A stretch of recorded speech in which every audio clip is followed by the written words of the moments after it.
6 of the Diddy trial, and Cassie Ventura took the stand and testified for nearly a full day about her relationship with Diddy. And I believe that the testimony was more intense, more sensational, and I think more disturbing than I or just about anybody realized it was going to be. And there was a shocking recording played in the courtroom today. I don't know in the courtroom if there was a reaction, but kind of give the context to that and what the reaction was.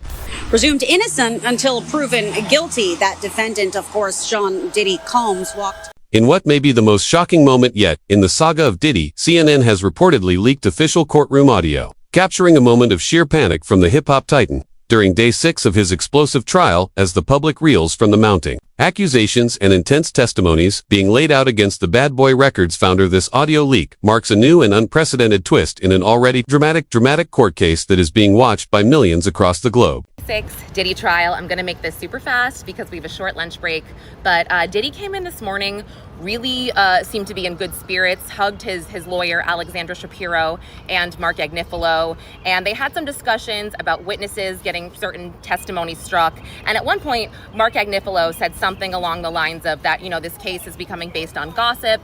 He brought up the fact that there is a chef, Diddy's chef, is expected to testify, who was allegedly assaulted. And Agnifilo says, well, where is this in the indictment? This has nothing to do with racketeering, etc.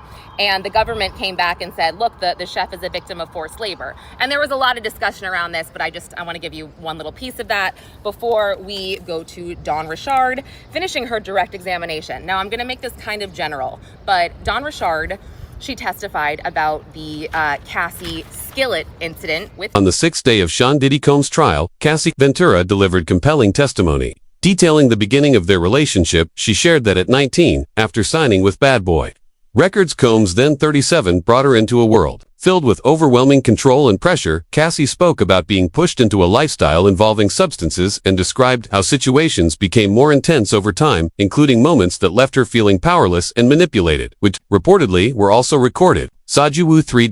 She also testified about a 2016 incident where Combs acted aggressively toward her in a hotel lobby, an event backed by surveillance footage. Her testimony revealed a long period of manipulation and mistreatment that she says began right from the start of their association. Into what she has already said, I just want to say that her husband is in the courtroom and the defense tried to get him removed, saying that they might call him up as a witness later. But the prosecutor pushed back, saying that Cassie is going to need her support system when she's on the stand. They ended up meeting in the middle, saying that he can stay, but he will have to leave once Cassie gets to 2018, where she alleges that Diddy had her. Now, throughout Cassie's testimony, it's being said that she was dabbing her eyes, she was emotional, and she was resting her hand on her belly. Obviously, we know Cassie as a 38-year-old pregnant woman, but she described meeting Diddy when she was just 19 years old. She was modeling in New York City, but after meeting, she signed a 10-album deal with his label, Bad Boy Records. She was very honest with her testimony. She talked about the fact that he was this larger-than-life entrepreneur, and she was a fan of his music.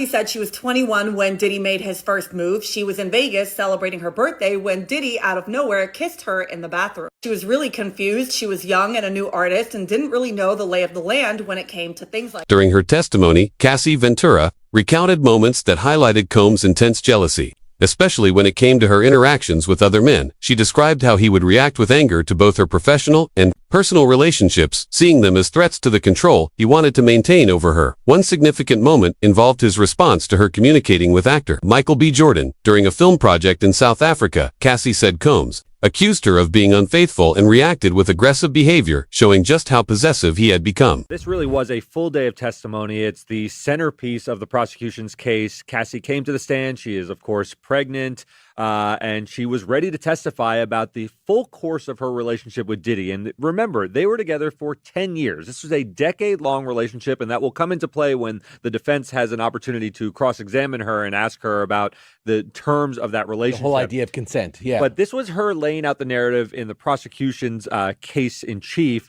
And she squarely addresses that beating video in the Intercontinental Hotel in 2016. But even before then, they go back in time and said, when did these really start? And she really painted a picture of the very first where she says she was 22 years old. This occurred at one of Diddy's homes. She said it was highly directed. There was masquerade masks involved. There were escorts involved. There were at least 2 sessions in that first, and the session was over when the escort, who had been paid for the services, was done. The government is accusing Sean Combs of racketeering, sex trafficking, and transportation for the purpose of prostitution. And they painted a picture of how he ran his business and used his employees to conduct all of these crimes, including sex trafficking, kidnapping, arson. The defense, on the other hand, showed a different view of Sean Combs.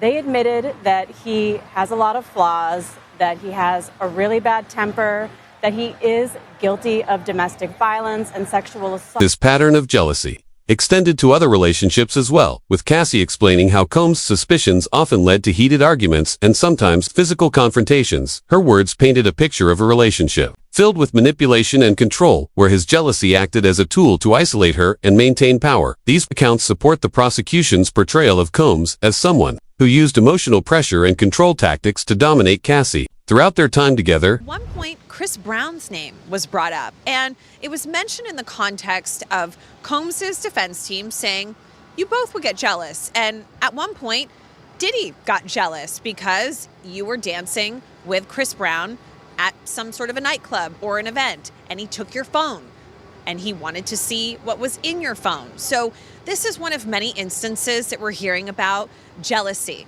We've also heard from the prosecutors that Combs was incredibly jealous when Cassie at one point was dating Kid Cudi, when she was dating actor Michael B. Jordan. So, you know, again, it's just another famous face that we're hearing about in the courtroom. And I think people, when they hear that Chris Brown's name was brought up, expected it to go somewhere, but it kind of halted pretty quick and they moved on. Can you just kind of touch on that? It was just a second. So there's so many headlines right now with celebrities being mentioned, from Michael B. Jordan to Britney Spears and now Chris Brown, but these are brief mentions. Cassie Ventura filed a civil lawsuit against Combs claiming a decade-long pattern of mistreatment involving emotional pressure, physical aggression, and coercion. The lawsuit was settled the very next day for $20 million. During her testimony, Ventura said she would give back the entire settlement if it meant she could erase the trauma. She went through saying she just wanted her agency and autonomy. Combs has denied all allegations and has pleaded not guilty to charges including trafficking and racketeering. The trial is still ongoing, with Ventura's testimony standing as a key part of the prosecution's case. They're not really getting into really the nuts and bolts of it. And remember, these are celebrities. They went to huge parties. They were at nightclubs. They were at events together. So it's only natural that those are the names that are in their orbit. But again, some of these names are coming up to paint Combs as being a jealous boyfriend. Combs' ongoing federal trial took a new turn when his attorney raised the possibility that his previously undisclosed bipolar disorder could be connected to the alleged 2018 incident involving singer Cassie Ventura. Ventura shared that Combs acted strangely that night, saying he did not seem like himself, and ignored her pleas to stop when asked if she had ever suggested to investigators that his behavior might be due to bipolar disorder. Ventura responded by saying, "I guess so." Sajuwu 8. Dawn Richard gave powerful testimony about troubling behavior she says she witnessed and experienced while working closely with Combs. Richard, a former member of Danity Kane and Diddy Dirty Money, spoke about several incidents of aggression she observed toward Combs' then-girlfriend, Cassie Ventura. She described moments where Combs allegedly became physically violent, including a 2009 situation where he reportedly lashed out during an argument over breakfast preparation. Told prosecutors she'd give back her $20 million settlement to erase those experiences, those terrible memories. The defense pointed to explicit text messages she sent to Combs to challenge her credibility.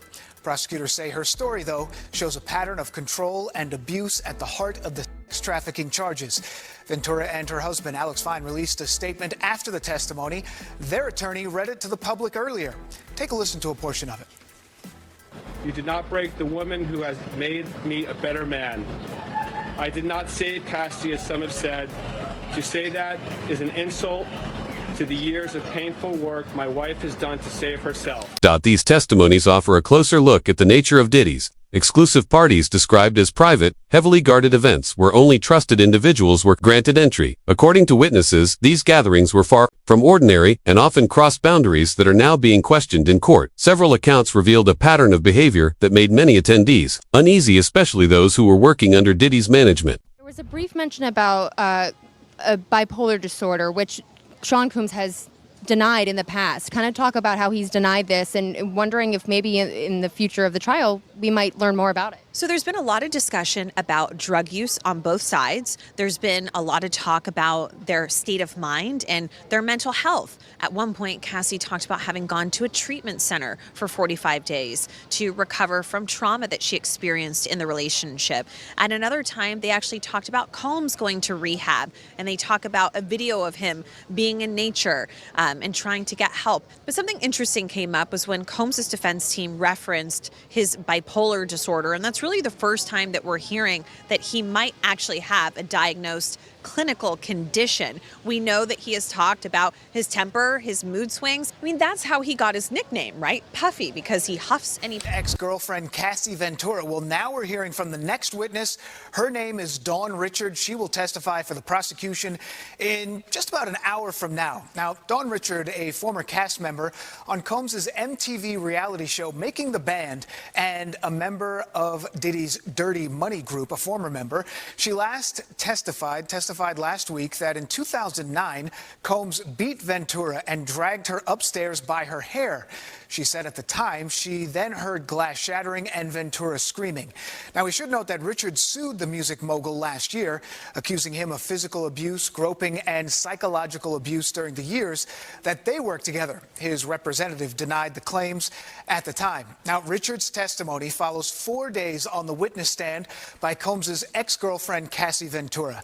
Cassie Ventura testified she was forced into drug-fueled freak-offs, as they were described, with other men at Combs' direction. Statements for Diddy's trial has officially begun. Prosecutors are done with their opening statement, and now it's Diddy's defense's turn. The federal prosecutor brought up Cassie's name immediately, saying that Diddy allegedly would have a worker urinate in her mouth during a freak-off. The attorney, Emily Johnson, also said that Diddy would force Cassie to have with male escorts while he sat there watching and recording. He said that Diddy would call the parties with these male escorts freak-offs, Wild King nights, or hotel nights. He said that his staff organized transportation and lodging and would set up the room with lubricant and lighting and would pay these workers with cash and provide them substances. He also said that Diddy was directing every step of this party and expected the women to act like they were enjoying themselves. When it came to Cassie, they say it all began at 19 when she had her hit single, and that he would often get violent with her. When Diddy found out that she was with another man, he flew into a rage, allegedly brutally beating her, kicking her in the back and flinging her like a rag doll, and blackmailing her by threatening to release a video of her of having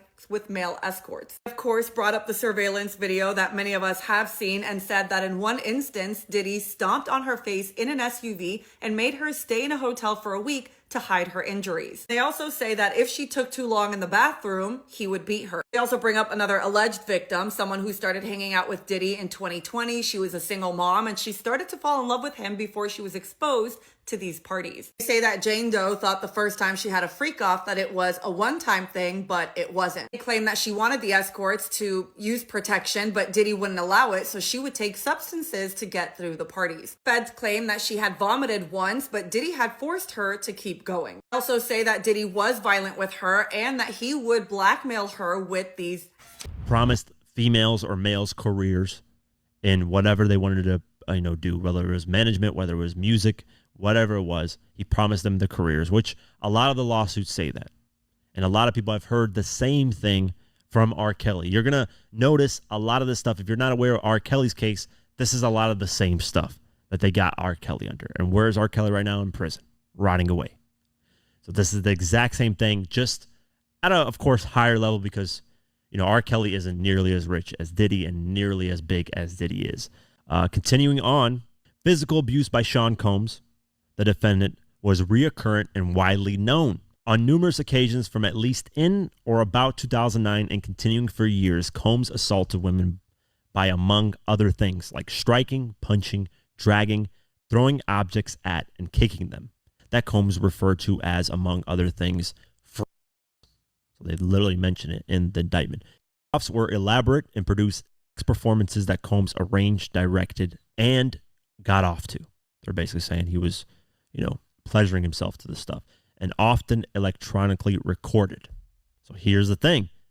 They're saying this stuff because they got video footage and they talk about a little bit later in a video that I'll show. In arranging these freak-offs, Combs, with the associates of members and associates of the Combs enterprise, transported and caused to be transported commercial sex workers across state lines and internationally.